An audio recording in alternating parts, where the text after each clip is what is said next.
हाय sir. Hello dear Sam, कौन है तुम एपरी आश्चर्य होई केउंथि देखा जाउछ? रुनी छोट पत्थर पानी पकड़ले बुड़ी जाଉଛି କାହିଁକି ଏବଂ ଜାହାଜଟା ଭାସୁଛି କାହିଁକି? हाँ सैम, तुमे गोटे बहुत शिक्षणीय प्रश्न पचारिछ, तो मु एही विषय जणाइबी एवं ताहाकु तुमको भल भाव बुझाक पड़ो। तो मु तुमको व्हाइट बोर्ड द्वारा यह भल भाव बुझाइबी। तो चलो जीवा। हाँ, बुझेवा पूर्व मु गोटे कथा कही रखुची, जदि आपण माने मोर एही यूट्यूब चैनल टी को सब्सक्राइब करिना तो तेबे सब्सक्राइब कर दिंतु एवं यह सहित साइड रे थिया बेल आइकन ऊपर मध्य क्लिक करिया पई भूलंतु नहीं, जहा द्वारा कि आपनको मोर वीडियो अपलोड होगा क्षणी आपनको नोटिफिकेशन ने प्रथम पाई परिबे। एवं जे माने मोर एही चैनल टी को सब्सक्राइब कर सारिछंती सेमानकु बहुत बहुत धन्यवाद।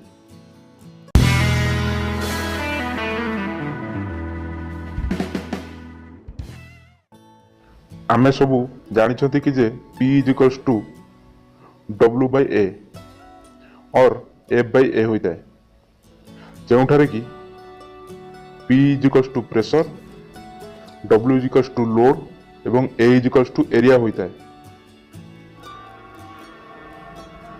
एठारे बोथ प्रेशर एवं लोड एक समानुपात भ्यारी करिथांती, किंतु प्रेशर इनवर्सली भ्यारी करिता है with respect to the cross section area रे। तेणु यही रिलेसन नु बड़ शिपटी पानी ऊपर भासी था, जोठारे कि छोट पत्थरटी बुड़ी जाई था।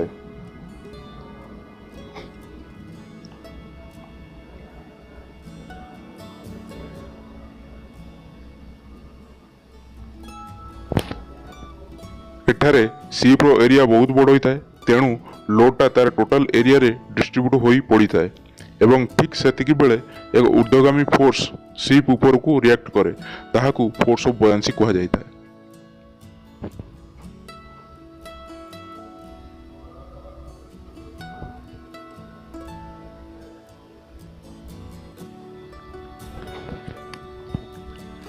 तेणु प्रेशर एवं वेट समान होता है, जो कि शिपटी पानी रे भासी था।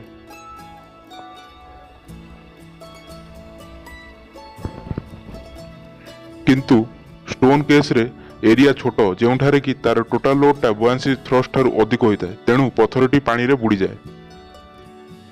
तो यही डायग्राम रु तुमे माने भल भाव बुझी पारिबो कि जहाजटी काहींकी भासी थाए एवं काहींकी इटाटी और पत्थरटी बुड़ी जाए था पानी रे।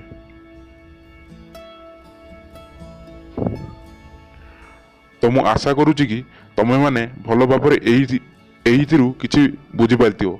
तो या संपूर्ण देखिथिबारु धन्यवाद।